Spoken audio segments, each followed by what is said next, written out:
been provided to the Co-Star, the official newspaper of the Borough of Belmar, and the Asbury Park Press on December 22nd, 2021. A notice of this meeting was posted on the bulletin board of the municipal building.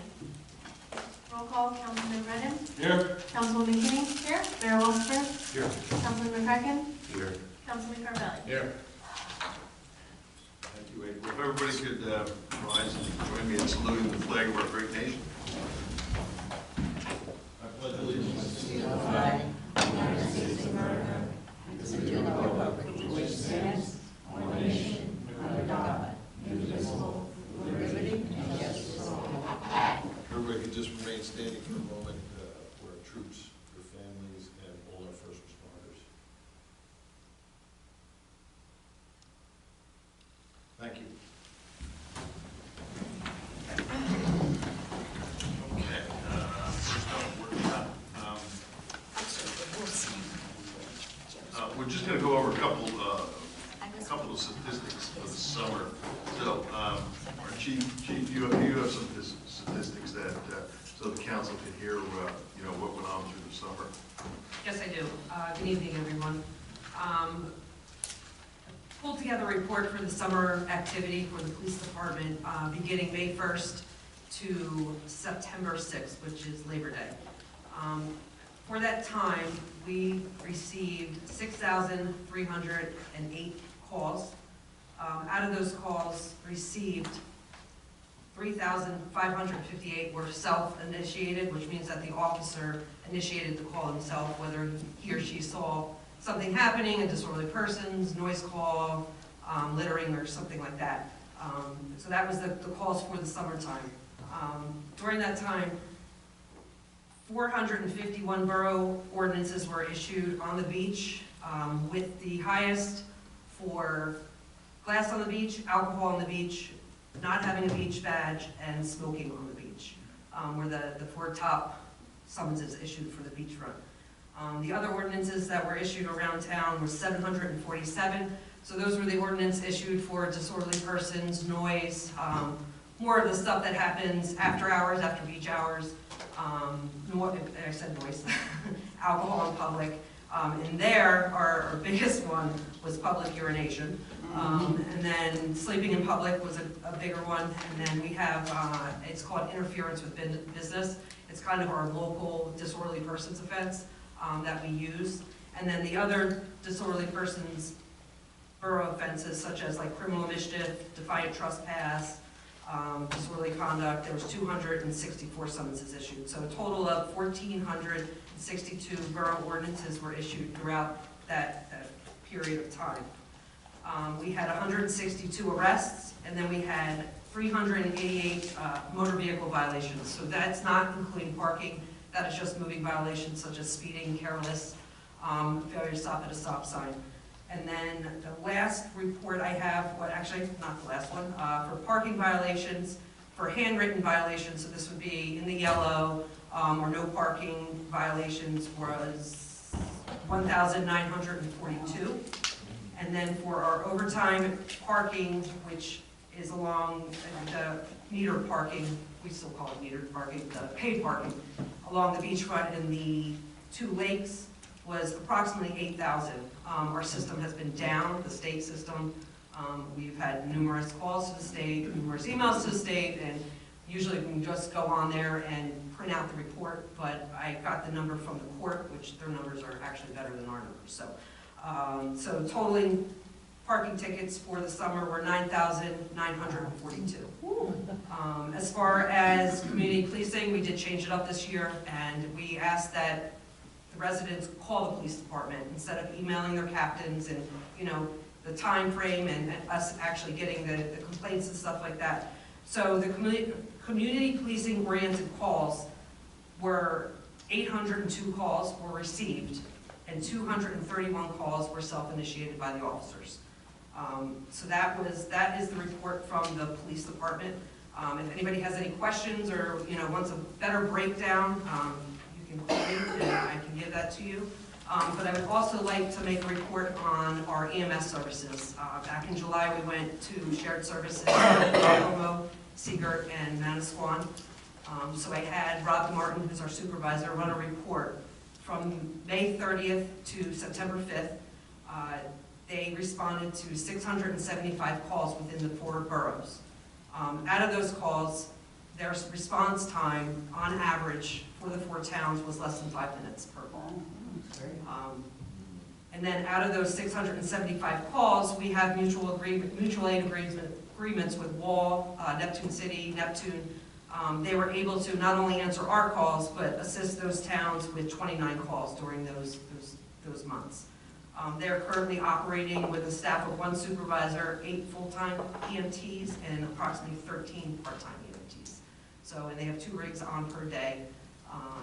You know, throughout they're doing a 12-hour shift. So there's the day shift, the night shift, and then they have a per diem shift, which is a 10-hour shift to cover the busier times during the day, which is flexible depending on what's going on in town. Any questions? Thank you. Anyone council have questions? Just so I'm clear, it sounds like the shared service is really working. Absolutely. Right? It sounds like it's Absolutely. really making a difference. Absolutely. Response And I time. see them all over the 4 towns.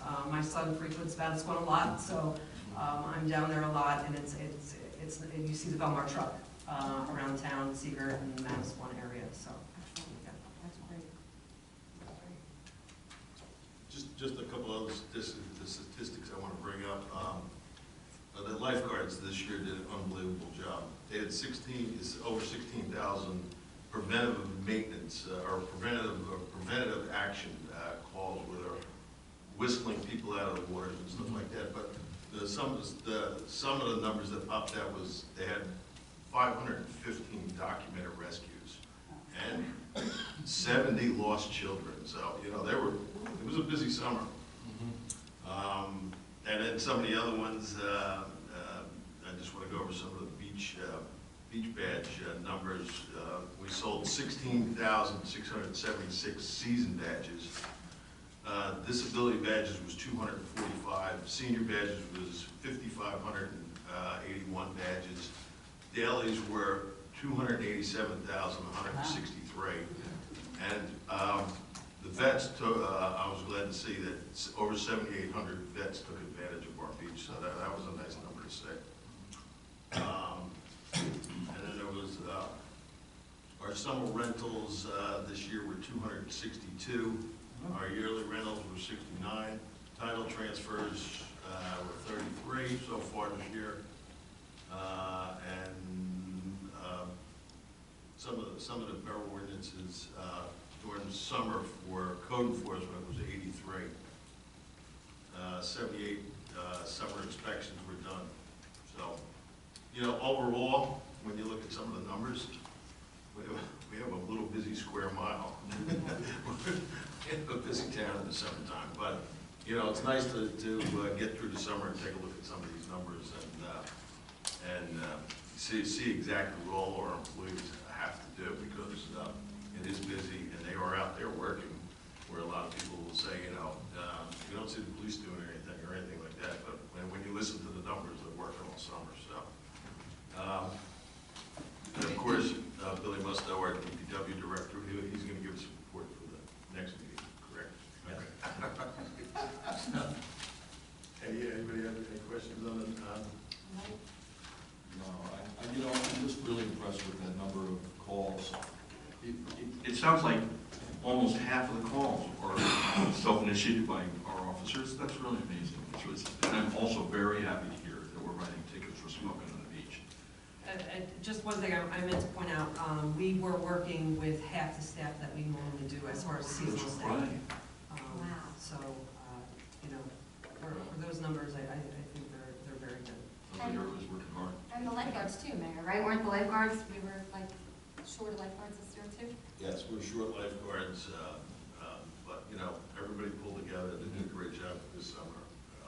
We made it through another season, so.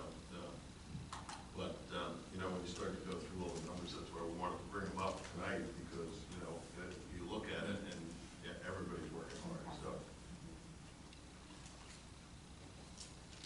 All right, I think that's all we have. No, actually, I'm sorry. I have one more thing for workshop tonight. On behalf of the council and all the employees of Belmar, we'd like to wish Mayor Walsifer a happy birthday today. Happy birthday to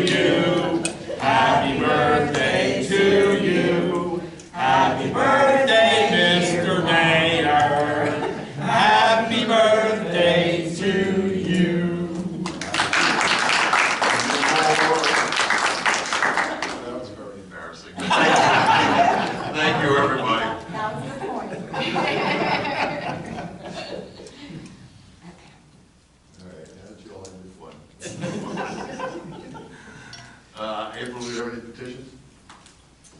No, I do not. Approval of the minutes for September 6th. Can I have a motion to approve the minutes of the September 6th meeting? So moved. Second. Councilman Brennan? Yes. Councilwoman Kinney? Yes. Mayor Walsifer? Yes. Councilman McCracken? Yes. Councilman Carvelli? Yes. Report to council. Councilman Cordell? Yes, thank you, Mayor.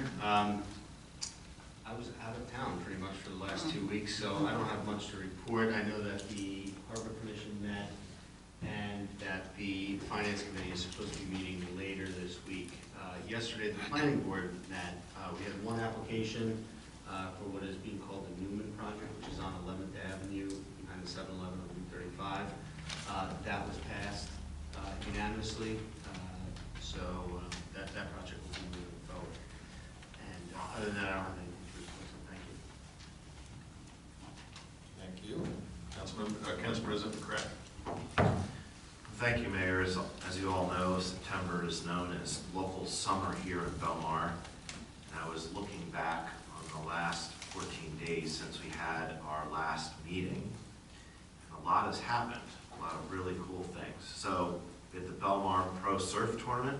It's the largest, I'm told, it's the largest surfing tournament on the East Coast.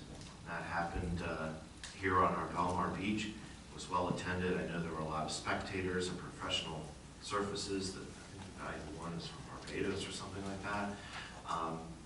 And our own Eastern Lines Surf Shop and other local organizations support that event, and that was a really, really cool thing to attend and watch.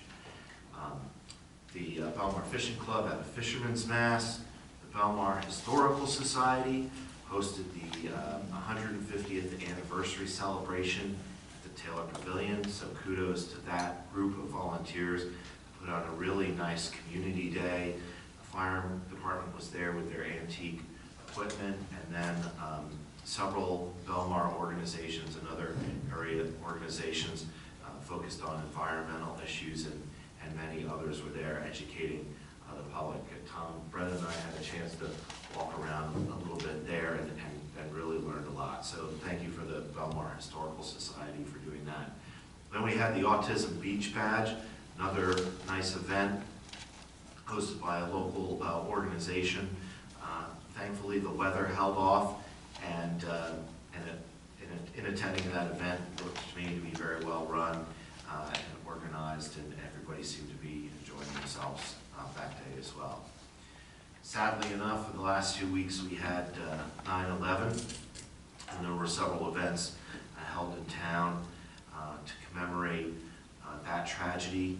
There was a memorial run, which was organized by Tim Mahoney. The Light Up the Shore was held that night at 8:46. That was put on by the county commissioners. And then that morning, there was a commemoration ceremony at the Belmar Housing Authority as well. Moving on from that, we had a dinner honoring our current and past San Gennaro honorees, hosted by Nick Vasili at La Dulce Vita. Well attended, very nice event. Pat Roddy did his final concert at the Belmar Library. And then, of course, this past weekend, we had the San Gennaro Festival on Main Street, and what a nice event. There were a lot of vendors there. It's exciting to see all that was happening on Main Street and those 2 blocks. We've got a new business coming in next to the Flames. Had an opportunity to meet the owner there. They're very excited to be a part of Belmar and open their business in town. They're planning to be open by the end of October, and they've imported a pizza oven. It's not going to be a pizza shop. They've imported a pizza oven directly from Italy, and it's going to be sort of an Italian food fusion restaurant, which is really neat. In addition to the Festival of San Gennaro, which was held last weekend, I know of at least 2 halfway to St. Patrick's Day parties that were held in town. So there was a lot going on, including a luncheon today for the seniors at the Belmar Housing Authority, which was hosted by the Belmar Fishing Club. So I'm sure my other colleagues here on the council are going to have more to add on these events, but I just wanted to kind of go through the list and just in general thank all these organizations who care so deeply about Belmar, who really work hard to make our town as awesome as it is to live and work. Just want to follow up on one item regarding the Belmar Housing Authority and the failure of the elevator there. The Town Office of Emergency Management has met with the staff at the Belmar Housing Authority. They have revised and reviewed all the policies, not all the policies and procedures weren't revised, but all of them were reviewed. Some of them were revised to add, further strengthen the system and add an additional level of checks and balances so that if something happens again, which we certainly hope it doesn't, the residents and staff there know to activate the Office of Emergency Management so folks can come right away and help them provide services. Which just leads me to a general advice to everybody. We have a police department and a fire department and an EMS squad that are here 24 hours a day, 7 days a week to help residents. So if you ever need assistance with anything, even if you don't think it's an emergency, call them. Someone will come and check in on you. They provide public services to our residents, and our residents should, I just wanted to reinforce this evening that those services are there, they're available to folks, but they can't come and help you if they don't know that you are needing some help or even potentially needing help. So please, we've worked really, really hard to make sure there is a continuity of services in the first aid squad. We're adding a new public safety building down in the south end of town on Main Street. More will come about that shortly. We've strengthened the fire department through grants, new fire trucks.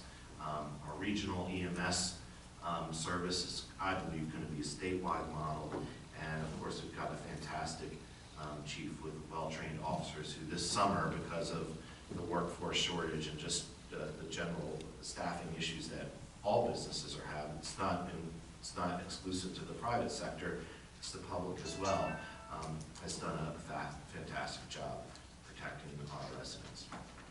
And lastly, I just want to remind everybody, because fall is coming, and Tom Brennan and I were talking about this with his brother at the Belmar Historical Society 150th anniversary celebration, and there are some concerns with where to, from an environmental standpoint, about leaves getting in the storm drains and clogging them, with hurricane season and rain coming up, and then obviously those leaves even getting into our Shark River and the Shark River estuary and stuff. So I just wanted to remind people that from October 1st through December 31st, leaves may be piled in an orderly fashion between the curb and the sidewalk for collection by borough trucks, and shall be placed at least 10 feet from any stormwater inlet, catch basin, pipe, or similar stormwater collection facility. So from October 1st to December 1st,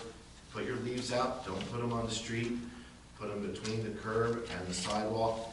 Make sure they're 10 feet from any stormwater inlet or catch basin. And Billy Musto, our DPW supervisor, has advised me that it's not a specific day. The leaves fall, you make your pile from October 31st to December 31st. They're continually riding around town, collecting those leaves and that stuff to be taken to, where do you take it? Wherever you guys take it, to be discarded properly. So it's just important. Don't put them on the street. Please put them 10 feet from the stormwater basin or stormwater inlet, and our rivers and our stormwater management system and our Shark River estuary will all be happier for that. So that's my very long report. Thank you very much for your patience on your birthday.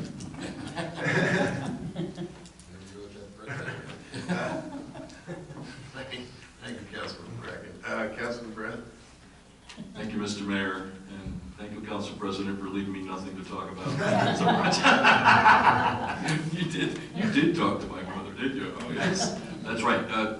Leaves, if you leave them in the street, as soon as it rains, even if it doesn't rain, even if it's windy, it's going to clog up the storm drains and make the problem 10 times worse. I know people are worried about what's going to happen to their grass or anything like that, but our DPW picks up the leaves really quickly, so please don't put them in the street, put them between the sidewalk and the curb. I do have a couple of things that I can still talk about. The Harbor Commission didn't have a meeting. We're going to be voting on an ordinance tonight we found some money that we can repurpose. We're going to be redoing the fuel dock, and we're going to be replacing the electric on J, K, and L docks, the northernmost docks. They definitely need to work. One of the things about our marina is, for the first time, I know, in a long time, maybe ever, we have a waiting list for slips. It's outstanding, all the work, you all remember this, all the construction and the destruction and all that was done down there is all done, and it's really paying off, and it's a great thing to see, you know. The Environmental Commission had a meeting, and most of what they did was spend their time getting ready, because that was right before the Belmar Day event at Taylor Pavilion, which was outstanding. And I thought the Environmental Commission did a really nice job presenting the materials they got. Mazza Recycling does our recycling. They came in and had materials for us to hand out.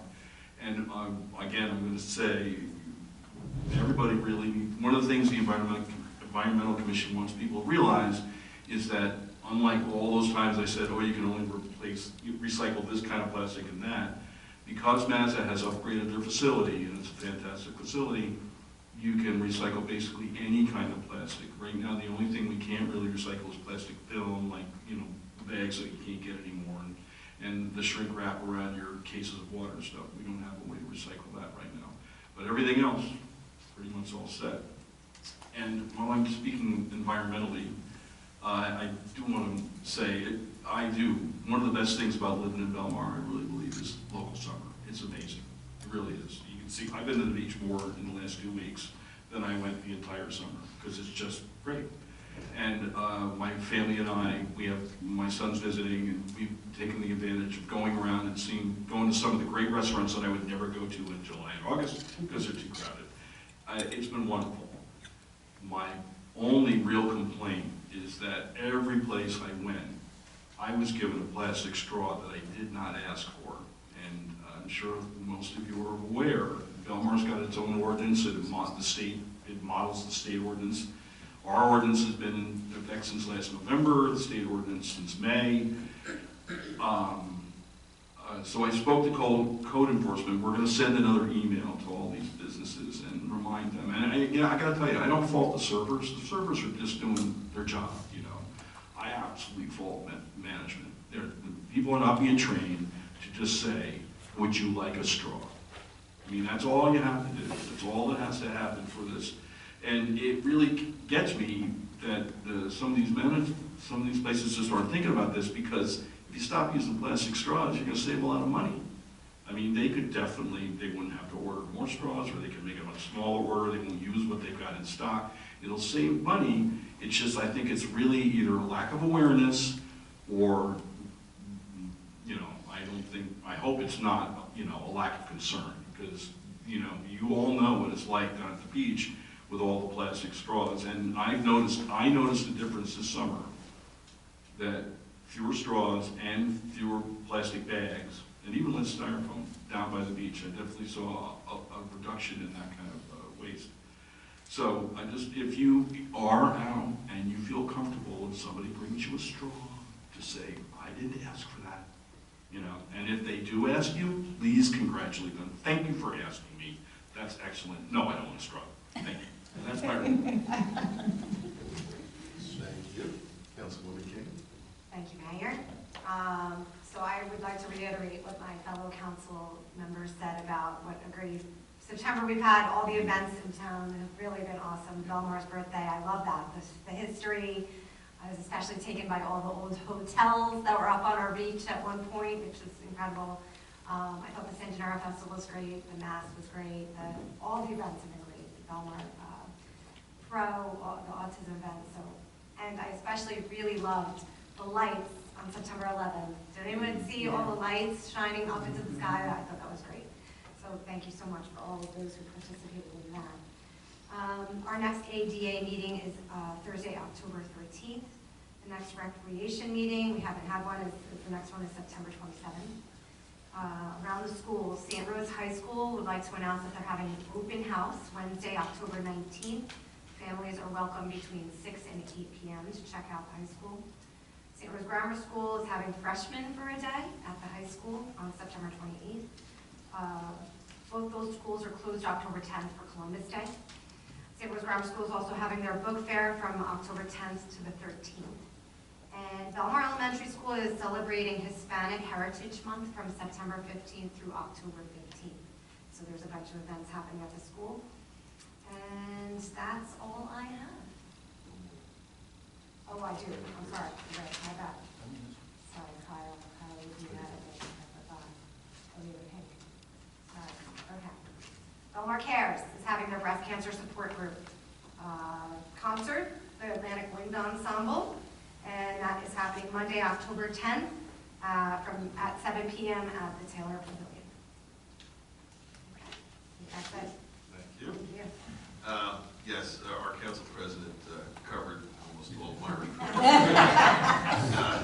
But I want to say that, you know, September was really a great month to have all these things because the weather was just absolutely beautiful for everything that we were having. Had a little rain on the last day of the beach bash and the surf competition, and for the 9/11 event at night, but it was very light and it didn't dampen anybody's spirits. And I really have to give it to DPW because putting all this together and getting everything set up, and breaking everything down, you know, they have a great group of guys over there, so let them know that we really do appreciate that, Bill.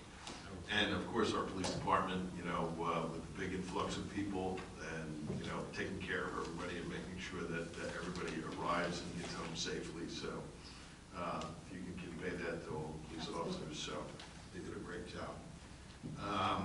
Other than that, we have our yard sales coming up this weekend. Hopefully we'll have some more better weather, and we're marching on into fall. So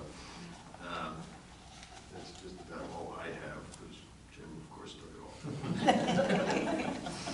So, all right, we're gonna move on to public session on any of the resolution items. If anyone would like to speak about a resolution listed on the agenda, please step forward, state your name and address. Seeing none, can I have a motion to close the public session? Motion. And a second? Second. All in favor? Aye.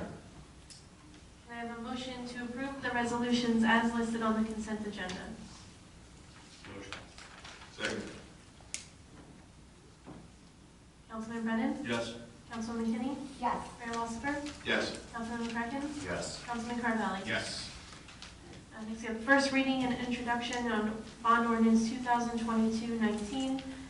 This is an ordinance for various improvements in the marina.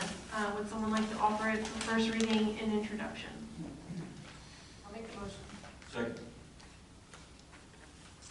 Councilman Brennan? Yes. Councilwoman Kinney? Yes. Mayor Walsifer? Yes. Councilman McCracken? Yes. Councilman Carvelli? Yes. Next is the revised ordinance 2022-14. This has been revised to reflect the planning board's recommendations. This is an ordinance amending Chapter 40 Development Regulations. Would someone like to offer it for first reading and introduction? I'll make the motion. Second. Councilman Brennan? First, I just want to thank our professionals, including Borough Clerk April Claudio, for turning this around so quickly. I'm very happy to vote yes. Councilwoman Kinney? Yes. Mayor Walsifer? Yes. Councilman McCracken? Yes. Councilman Carvelli? Yes. Next is second reading and public hearing on ordinance 2022-18. This is an ordinance amending Chapter 29 regarding automatic sprinkler and standpipe systems. If anyone from the public would like to comment on this ordinance, please step forward, state your name and address. See Seeing none, can I have a motion to close the public hearing? Second. All in favor? Aye. And can I have a motion to adopt ordinance 2022-18? Motion. Okay, Councilman Brennan? Yes. Councilwoman McKinney? Yes. Mayor Walsifer? Yes. Councilmember Kraken? Yes. Councilman Carvelli? Yes. All right, on the public session. Yes.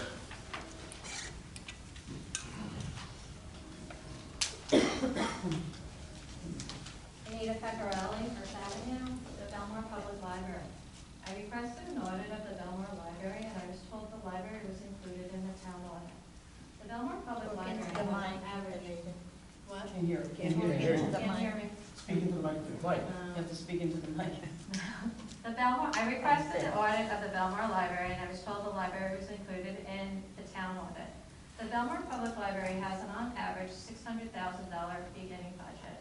The town audit is 240 pages, and the library is mentioned twice as a line item. There is no detailed itemized list of spending. All of the departments, the beach, the police, I could tell you how much the fire truck cost. I could tell you how much you spent on badges and everything like that. I can't tell you anything about the library. I can't tell you how much we pay Councilman Brennan to play. I can't tell you how much we pay for books or anything like that. It's just two simple lines. Bradley Beach has the same population, well, less than population than us, and our budget, and their budget is lower than ours. Every month they get 10 to 15 brand new books and audio tapes, and they have a clear and concise audit that I have a copy of. I can tell you everything they pay there. So, while looking at the audit of the town, in the end of 17, there was a reserve of 101,000. I'll just give you the rough numbers. And then it said there was a balance of 237,000. But that doesn't show up in the next year. The next year they say there's a balance of 353,000, and then it has unreserved 39,000 and 5,000. Now in the end of 2019, it says there's 83,000 and 33,000 unreserved, but it doesn't say that the original budget started at 600,000. And it doesn't say anything about the reserves or the balances. The numbers just don't follow through. And 2019 is when the Belmar Library was closed. At the end of 2020, the reserve was both $320,000, roughly. And then, if you look at the meeting notes from January 2021, it says the 2020 budget was $605,000. They spent $285,000, and there was a remaining funds of $320,000. And then it says there was a board resolution to make a capital expense plan, and in this capital expense plan, all the money they had left over, $636,000, was set aside. Now this year's budget started out at $684,000. They spent $228,000, which leaves $449,000, and it's already October. So I'm at a loss to say I would like to follow the library money, and I believe that's my public right. I believe I should have a detailed explanation of where the $600,000 is going, and this is what Bradley puts out. Now I went to the board, I'm sorry this is so long, but I've been doing this for 4 years now. I went to the Board of Trustees meeting for the library, and the whole atmosphere is not spend money. The staff is desperate for their own bathroom. Because it's a public building, the public has to be able to go in the bathroom. And as we all know, sometimes libraries are used by those that can't afford much of anything. So the staff wants their own bathroom.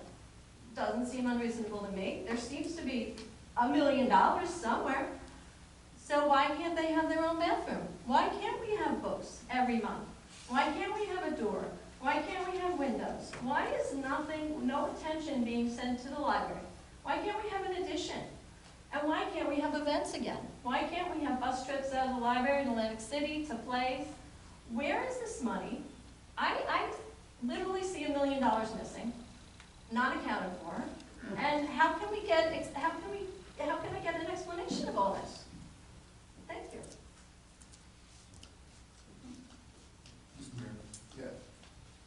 I just want to I need to respond to one thing. I can tell you how much I got paid to play at the library. I get paid nothing. Thank Thank you. The guys I play with, they Thank get you. paid. I don't take any money for any of the borough events that I perform. Well, thank you. So now I'll check that one off my 300 thing list of whatever else they pay. I know we have the engineer down there looking at everything that needs to be done, and they're coming up with plans for, I'm not sure it's the bathroom, but I know the windows, the doors, and all that other.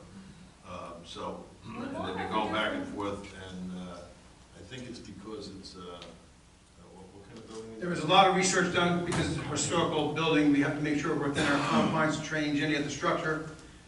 We've done that. We have a architect that's down there looking at the infrastructure, the windows and things of that nature. So that's all being handled by Mr. Hallman and our architect and our engineers and our professionals and our finance team. So we are working on it. Excuse me, I'm sorry. I don't mean to be obtuse or get into an argument, but I did attend the Board of, can you hear me? Yes. I did attend the Board of Trustees meeting just recently, last week, and Mr. Hallman said, completely quoting, not quoting, air quoting, he said, we will not be going forward with the bathrooms because I had a meeting with Ed, and if we go forward with the bathrooms, we'll have to ADA both of them, and we'll lose the office. Thank you. Anita, which staff formally requested to you this additional bathroom? Was that from the library director, or? I don't think that's important. And it's been going on for years. They want it. We need an addition. We actually need an addition. I mean, I'm not aware of a formal request. I'm not saying that. So are you saying everything I just said is completely irrelevant? I'm just asking who we need to This has speak been going on to. for years. We had a makerspace back in 2019, and I'd love to know where all that $30,000 worth of equipment is. Can't find that information either. There's no capital plan for the library. There's no information there. There's no budget for the library. I asked for all these things at the Board of Trustees meeting that I attended because this is supposed to be a democracy and I'm supposed to be a citizen. I'm supposed to be able to have all of this information. Am I right? Is this the way democracy is supposed to work? And I'm very interested in the library. Always was. Retired here. Thought I'd be way big up in the library volunteering. And I can't even find out how much Mr. Brennan spent. But now I know, so thanks. Okay, anyone else? Yes, Mr. Brennan. Good evening, everybody. Can you hear me okay? No. No. Can hear you? Yeah, I just want to make a comment. I guess it was about a week, 2 weeks ago, I saw Monmouth County around Silver Lake, at least a piece of their equipment. It looked to me like they were trimming the Phragmites. In fact, it was a good job done all the way around the lake. And I just wanted to ask whether anybody was aware of that and how that came about. I knew it was trim. Bill, you have any Billy information on that? Musto can answer that question. It was, it wasn't actually the county, it was, we did it. We borrowed the machine from Wall Township to do a shared service, and we cut back all the Phragmites just to prevent them from spreading further and taking over. Oh, okay, good. I sort of, I passed the truck quick, I was in my car, and I know it wasn't a Belmar insignia on the door of the machine that they had out there, but it looked like it was the right tool and did a fantastic job. And in fact, usually the problem that you run into when you cut Phragmites like that is half of it ends up in the water. But the other day I took a walk down there and it looked like the job was cleaned up real nice. Yeah, well, the right equipment for the job makes it a whole lot easier. The guys used to be down there in waders and chainsaws and weed whackers and cutting everything back by hand. So this time around, it was, instead of 7 guys, it was just 2 guys.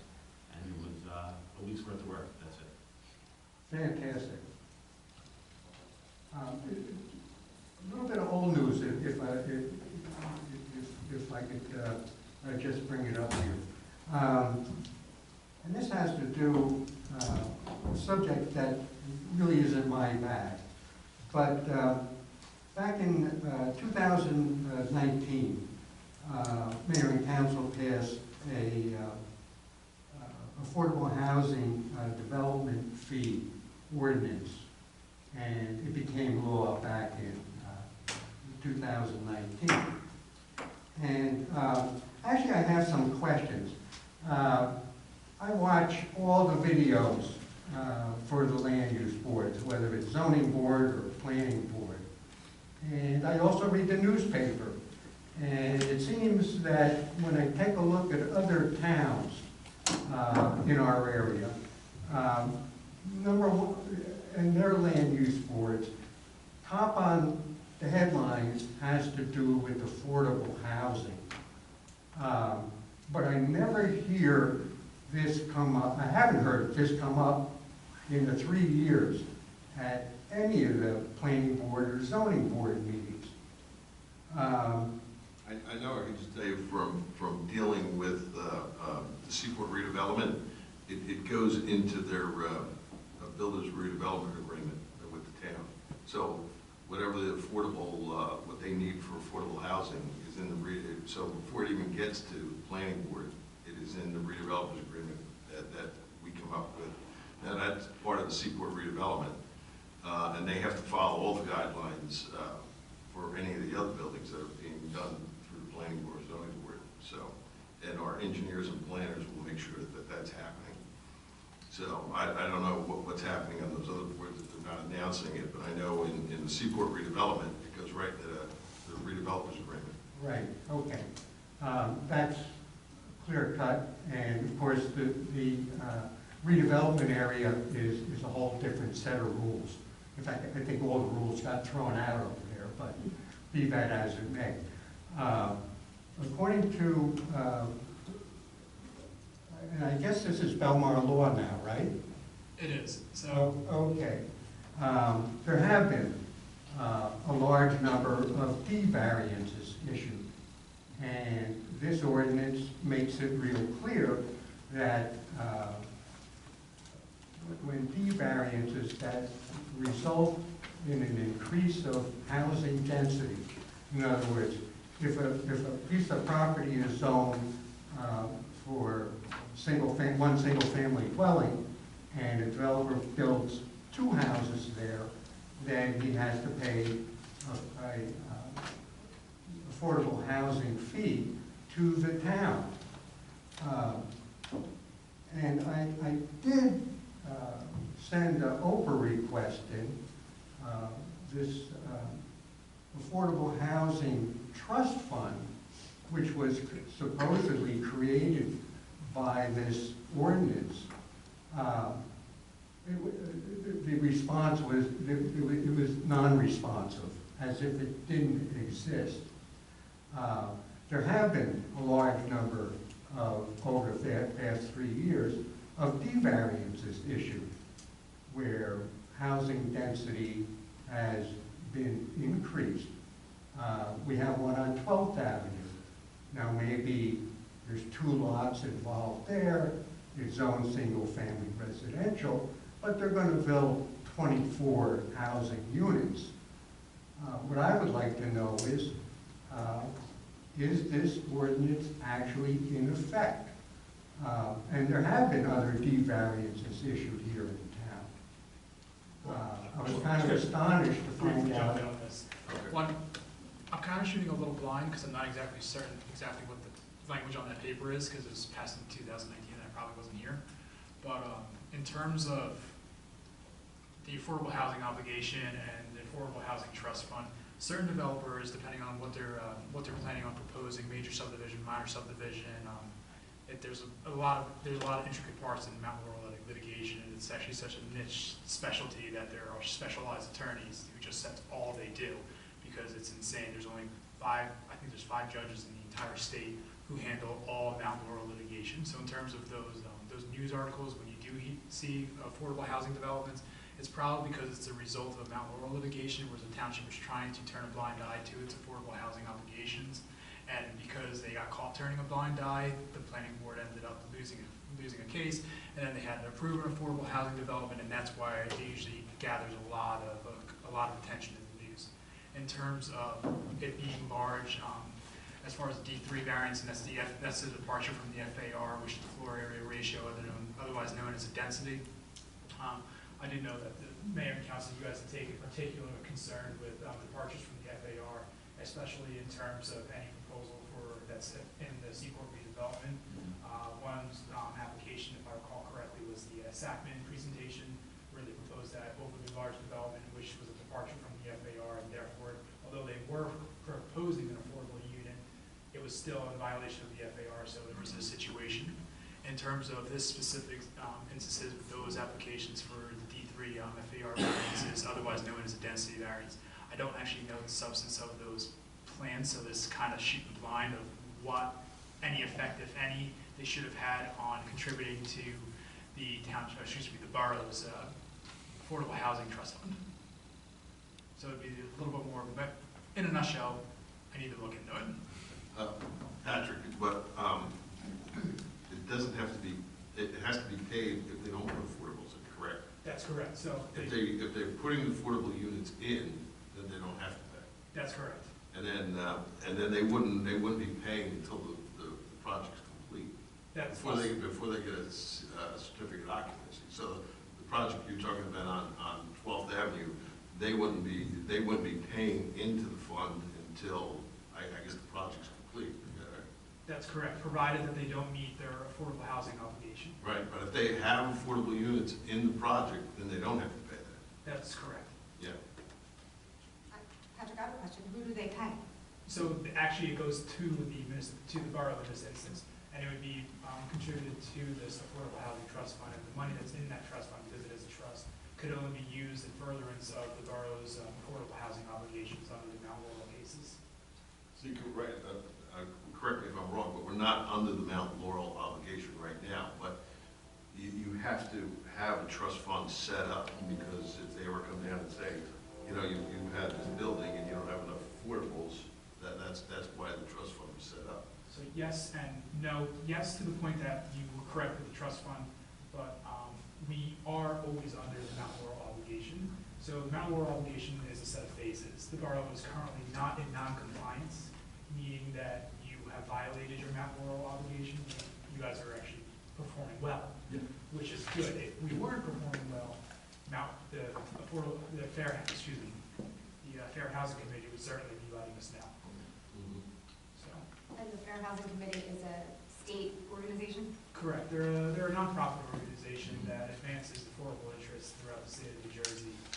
They basically champion these cases on behalf of developers. So it's sort of called the developer's remedy, where if a developer comes in and they want to propose something in a zone for affordable, and it's not properly zoned, so the instance you need a use variance, they can apply for a developer's remedy to authorize the development of the affordable units. And if you deny the developer's remedy, well, then it could trigger a Mount Laurel litigation, and they would have to argue that the borough is in breach of its Mount Laurel obligations. So that's the Cliff Notes version. I do not specialize in this litigation. It is extremely, extremely complicated with regulations that change every other day. Yeah, I appreciate that and your comment. I guess what I'm kind of finding concerning is that neither board, planning board or zoning board, over the last 3 years, actually, I did comment on the original housing development fee ordinance. I have yet to hear any mention at any of the board meetings as to whether a developer would be required to make either a payment if they're building market-based housing or to build affordable housing units. So in my experience with my planning boards and my zoning boards that I represent, planning board engineers and professionals, they issue their review letters, and in those review letters generally have a standard list of conditions. And one of those conditions in the normal course is that a developer for a major subdivision either complies with its affordable housing obligation, or alternatively submits a deposit to the applicable trust fund in accordance with the applicable affordable housing ordinance. Unfortunately, the zoning board and the planning boards are two separate entities, separate and apart from the borough council, so I'm not technically their attorney, so I don't know what their procedures are. that would certainly be something that should be raised to the planning board. Planning boards do have public comment, and they're also for these applications to inquire with their affordable housing obligations. The only thing that the borough and council can do at this point is pass the ordinance, which they did. They have their Seaport redevelopment plan, and everything that they're required to do under the Mount Laurel doctrine, I should say, is being performed. Okay, I'm on board with that, but I guess I'm back to the same question. Why hasn't a trust fund been established? It is established. The trust fund is established.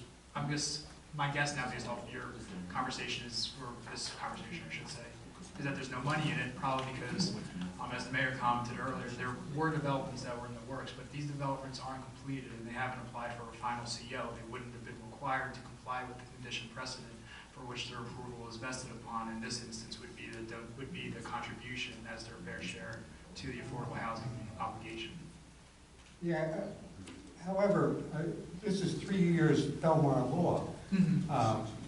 There have been many D-variances issued in Belmar, and the construction complete within that 3-year time period. Why isn't there a affordable housing trust fund established? Well, the trust fund is established, and maybe I'm misspeaking, because those variances could have complied with their affordable housing obligation and constructed the appropriate residences. There's a statutory criteria of how much percent have to be for moderate, how much percent should be for low, and how much should be for average low-income families. And then of that criteria, there's a further criteria for how many have to be 3-bedroom, 2-bedroom, 1-bedroom. So depending on what they're proposing, triggers whether or not they have an actual obligation under Mount Laurel. It's an extremely, extremely complex process. So I can't answer any of these questions without actually being present for any of those prospective developments. But if there are ones that should be flagged, I'm certain the mayor and council would be looking into why they're not complying with their affordable housing obligation. Okay. Maybe when you get a chance. So there are 8 days in the weekend. I'm sitting there watching a year of zoning board meetings. A developer building 24 units where normally 2 houses would be permitted, okay? And there's no mention made of this, of the developer being obligated. And there are going to be all market-based. There's no affordable housing proposed. So,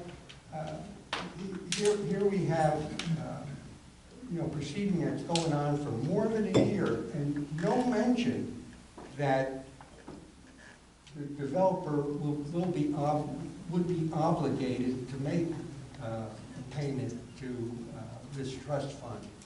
Plus, I find out.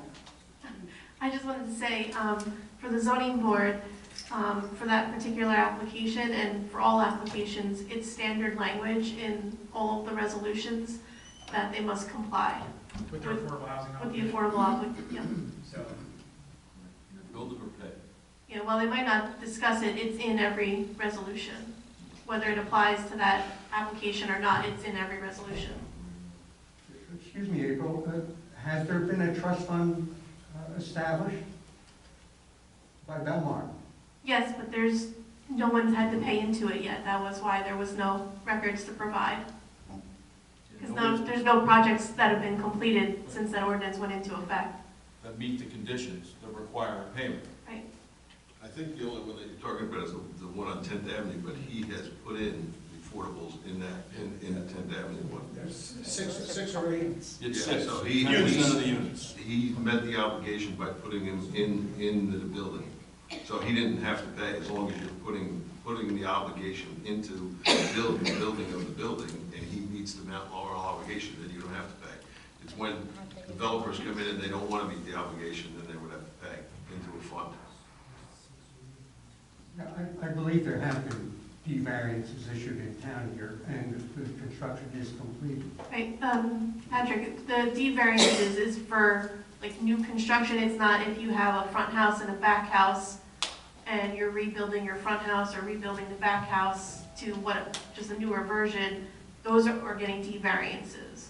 There are so many different ways to get a D variance that I can't answer definitively whether or not any of these would trigger the obligation, because you have D variances for an expansion of a non-conforming use. You have a D variance for an exacerbation of a non-conforming use. And You have that's, D variances for changing uses that aren't permitted, or having too many uses on a property, or the FAR, which is the density variance. There's 5 different criteria, and what the 5 criteria further branch off into are 200 different the options. majority of the zoning board D variances are alteration or expansion of a non-conforming use. So it's So not it's a like a two-family, and they're rebuilding the two-family or rebuilding one of the structures, or if there's 4 and they're making it 3, or 3 and they want to make, there's nothing new other than the one project that he was talking about that I remember. If I had to shoot from the hip, I don't like shooting from the hip, I would say that those don't apply to the ordinance. Again, but without being privy to the full application, my hip shot is that they don't apply, but other than the one development where the developer did satisfy his non-oral obligation. Okay. Yeah, I mean, you've been saying that the planning board and the zoning board hasn't made any mention of it, but and April had said that they put language in all of the resolutions, and I believe that this probably covers it. The application, so applicant shall comply with any and all requirements or Belmar or any other governmental subdivision set forth in any laws, ordinance, or regulations will obtain any permits or approvals required. That would be That- applicable, what, That's in the planning, one of the planning That's board ones a I plan- think that's you're a looking plan. at. That Yeah, was on the the zoning, subdivision. I know the zoning board, Kevin Kennedy's the board attorney, he actually lists affordable housing. Does it? yeah, and the planning Condition, board wouldn't yeah. have the jurisdiction to give you these variants anyway. It only goes to the zoning board, so that wouldn't be something that you would actually have to be concerned with. Okay, well, this was on a subdivision. Yeah, just, yeah. So, use variance. Anyway. Okay, zoning board or planning board adopts a resolution, then who follows through with that as to whether they make a payment to the Affordable Housing Trust Fund? It would probably be whoever's issuing the final CO, because the final CO would determine whether or not they provided the required affordable units, and if they didn't, they would have contributed to the trust fund. It sounds, based off of this discussion, that there's only ever been one prospective applicant where they would have triggered the obligation, but they satisfied their Mount Laurel obligation and did provide the units, so there's no money to contribute. When the time comes and a developer doesn't want to provide affordable units, well, then they will be contributing to the trust fund. But as of now, there's no money to collect because there's no money that's due and owing. Well, I think that's contrary to, actually, though, to the resolution that was passed. I understand your position. I mean, I'm certainly going to look into it, but going tit for tat now, there's nothing really that I can do without actually spending some time now and looking into these applications, because you are way more equipped than I am, unfortunately. So I can only tell you what the law is. You know, I believe that the wording in the ordinance was, you know, hereby established a affordable housing trust fund. Yes. And I'm just, you know, was that like in order to the elves to open a bank account? It has to be interest bearing, and it has to have the individual development that is included there. I'll end it at that. Actually, though, it's kind of interesting, especially with this power outage and elevator failure over at the senior building there a week or 2 ago. I was reading the ordinance, and apparently funds, affordable housing fees may actually be able to be used for increasing the accessibility of affordable housing. Everybody's looking, you know, when you talk about that building over there, it's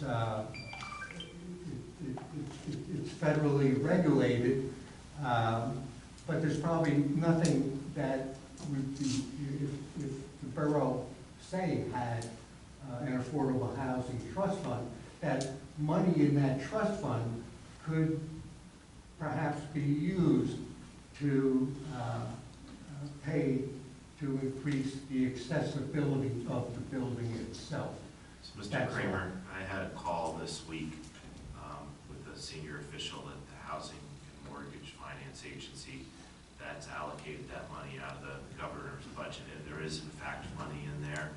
And I think it is a possibility that, well, the Belmar Housing Authority can certainly apply.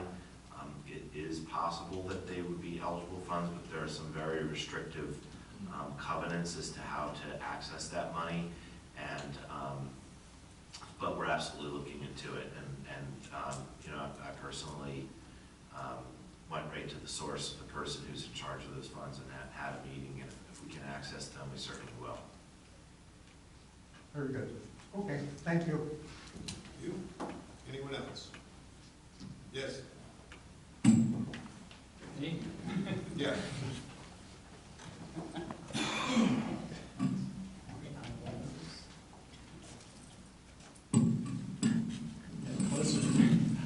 Bob Lynch, 316 Ninth Avenue. There, I guess it wasn't, there's no public comment on the ordinance for reallocating funds to the marina, but you made a comment anyway. I'm glad to hear that we've located funds that have already been bonded and it's available. They're left over from other projects, and we really need work done on the marina in a few areas. You're well aware of it. Several of the council people are well aware of it too. I want to make clear too that there is an outstanding debt still on the marina from old bonds, but they're going to be paid off. I got some information. They're going to be paid off by December of 2023. So that will clear up some of the old bonds. This new bond, it must have some time frame to it. It was issued probably to do the outflow, and then it's maybe a 10 or 15-year bond. So we should have plenty of, the revenue from the marina pays for this. No taxpayers' dollars pay for any of the improvements in the marina. And the old debt that's being paid off is being paid off every year from revenue that's generated from the marina. And we do have, there's excess revenue from the marina that then goes into the general fund for Belmar, which offsets taxes. So I think we have a great opportunity now. We have some funding available. We can make these improvements. We have revenues coming in from the marina. We're talking about how it's full, and we've corrected some other problems. We also have the marina generates other revenue from concessions. You know, the 4 concessions that are down there are generating revenue, which also contributes to, you know, balanced taxes and lower taxes and things like that. So I commend you guys for finding this other $1.4 million. We can get started on these projects, and there's revenues from the marina to pay for it. Yeah, we have our engineers. We have our engineers looking at everything that has to be done down the marina. We're going to set a schedule and a time frame for the dredging, changing the piling. So, of course, we're going to be we'll be bonding again for all that. But so, you know, we're going to get started on those 3 docks, get those wired up, and we're going to get the fuel dock because that's a mess. We got to get that done, and hopefully within some of the bidding process, we can get some of the broken pilings changed out because they got to come in with a barge. So, and then our engineers working on you know, the dredging process and what else we have to do down there. We know we need the bulkheading that's going to have to be done soon. Yeah. So there's going to be a lot of funding that's going to be spent down at that marina. But you know, he's going to put a whole schedule together for us. We're going to try to stick with it and get a lot of that stuff done. But yeah, we're working. And the fuel dock, we are the fuel for the whole Shark River watershed. For every marina, every boat that's in the Shark River, we're the fuel dock. You know, there isn't any others. We talked about it because they're whoever fuels up is paying for that bond. Yeah. The taxpayers aren't paying for that. So. Yeah, so I mean, there's revenue there that pays for these improvements and these bonds. So I'm glad to hear that. We're getting a schedule together. We know what work we need down there, and our engineers are working on it already. So thank you. Kyle.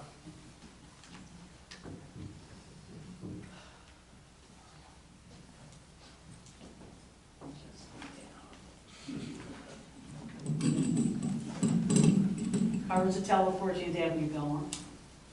Happy birthday, Mayor. Oh, thank you. I have to tell Mayor Borough, thank you for painting the stop across on K Street and 14th. It is helping. They're slowing down. They're not stopping, but they're slowing down. Townhouses took care of the growth over the sidewalks. However, they didn't uncover the one-way signs. So could you tell them to uncover the one-way signs? Couple things I want to go over. People are asking about the infrastructure of the town. Different residents were asking me about it. It's a whole printout. People are saying there is no infrastructure. Yes, it is. It's right here. It's right here. The streets, the roads, the sewer lines, the water lines, the water towers, everything is being taken care of. Someone had asked me about how come 13th Avenue and K Street, why is it still flooding? Well, as far as I understand, there were 2 pumps that were completely replaced, not repaired, not pushed off to the side, not adjusted. Old ones were taken out, which were dinosaurs, and the new ones were put in. So if it rains, we have a high tide, we have a full moon, you're gonna get a flood. And not only that, Just to interrupt that. I'm The sorry. flooding is because of the storm drains, and the state has a plan to try to start working on that. The pumps that were replaced was for the sewage, that when the sewage was heavy from the rains, Right. it would back up into L Street Beach. Now the only thing you're getting is water, you're not getting raw sewage anymore, Right, because those pumps were and we're replaced. happy to say that the L Street Beach was not closed once this summer. I think since we fixed the pumps. Since 2019, we've had no closure. We had no Right. closure for bacteria or No, anything, and it was being closed like 2 or 3 times a week before we found the pumps that were bad. And I do understand that, that Highway 35, which it is a state road, the New Jersey DOT, they have a plan about evaluating that area and what they want to do about the flooding issues. And it is not a borough road, correct? It is a state road. Yeah, state. So it's the state that has to work on that, not the borough. But however, we're doing everything we can. When it is getting flooded, we're blocking off the area so people are not in danger. Cleary Park, there were some questions I had about some things that need attention, and things are being moved along. Things are getting taken care of, things are getting repaired over there. I do know that that old boardwalk that was put down haphazardly, that's going to be removed. It's going to be an upgraded boardwalk, and the path that's there is going to be made wider, and it's going to be graded properly and level. It's not gonna be a boardwalk, Kyle. We met down there last month. We got a plan in place for a capital improvement plan for that whole area to get a path, take the wood away because it's wasn't constructed properly. We want to get out of there and grade that properly. So we're working with DPW on that. And the borough is always applying for grants, and we're getting grants. We're getting as much grants as we can. We're getting grants in the millions that are helping from the debts that the town has. And I'm all for that building on 12th Avenue going into a fire first aid building, because I do think it's the perfect location for it. When it comes to the recreation for the seniors, I know that there's yoga and other things at the Taylor Pavilion. Questions were asked to me like, when do I have an idea? I don't know why me, but do I have an idea of when you might be bringing back senior lunches? I have no answer to that. October, we have the first one. I think it's October 26th, DJs is hosting that first one. October 26th. And how do we plan this? Bring your dancing shoes. The skate park, there's already a Can I plan. just bring up real quick I'm sorry, about yeah. that? We've had multiple conversations with our recreation director, and we realized that there are barriers for seniors to getting information, whether it be access to broadband or the ability to navigate the World Wide Web or whatever. So he's going to be creating probably going to be more than one sheet because there's so much going on, but a flyer, for lack of a better word, that'll list all the activities that are starting this fall through the end of the year. And he's going to keep that updated. I don't know how many times a year he's going to publish it because things change, but he's got a lot of stuff coming on. There's yoga, there's chair yoga, there's walk for fitness, there's game day every Monday at the Taylor Pavilion from 10 to 1:30, and I'm just going off the top of my head right now, so I could be a little incorrect on some of these things. You know, obviously, the president declared on 60 Minutes on Sunday that COVID is over. I know some public health officials in New Jersey disagree with that perspective, but here or there, things are improving. So, I know Barry is very committed to bringing programs back and wants to make sure that that information gets out there to folks and is aware of it. Right. Things take time. Things don't happen overnight. Have to be patient. And I do know that the skate park already has a plan in the works, and the footprint will probably be extended a little bit, and it's going to be built with safety in mind. Am I correct on that one? Yes. And the last thing was that Jody Kenny mentioned was the Belmar Cares Breast Cancer Support Group. The Atlantic Wind Ensemble is playing that concert. It is a free concert. We just accept goodwill offerings at the door, and we help local women going through cancer. And I'm happy to say I am not once, but twice a breast cancer survivor, and it's gone. Thank you very much. Thank you, God. Anyone else? Yes, Maria?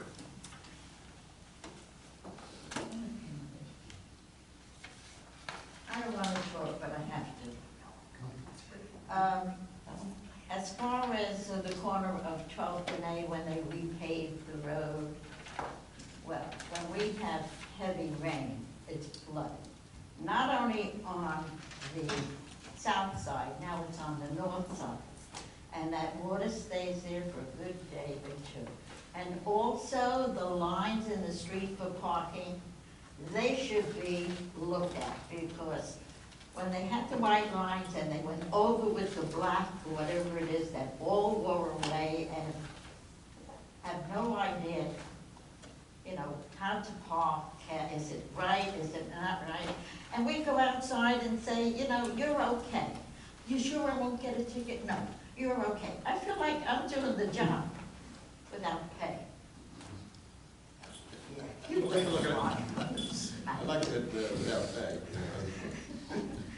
And also, thank you for saying October that we're going to have the senior luncheon.